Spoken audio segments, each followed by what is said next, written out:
It was unprovoked. But this is what Russian President Vladimir Putin unleashed on Ukraine as the sun came up this morning. A missile striking an industrial park in western Ukraine. A helicopter assault on an airport outside of Kiev. Close, intense fighting. And there are civilian casualties. Local officials say this apartment building was struck in eastern Ukraine. Heartbreaking images of people, bloodied, staggering out of their homes.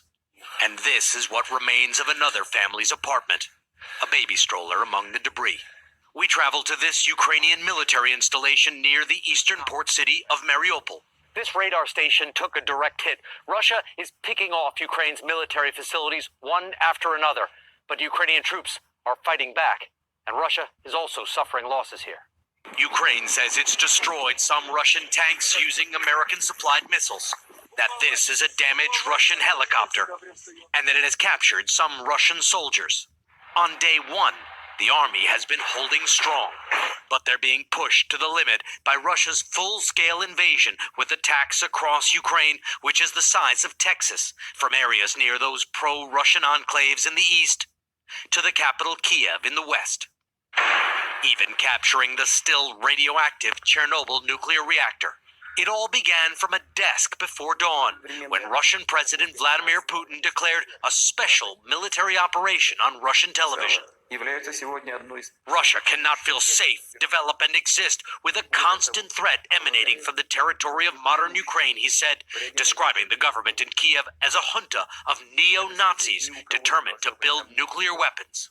It was a split-screen moment, Putin announcing his assault as his actions were slammed at the UN Security Council, Ukraine's ambassador blasting Russia's representative. The Russian president declared a war on the record. Should I play the video of your president? There is no purgatory for war criminals.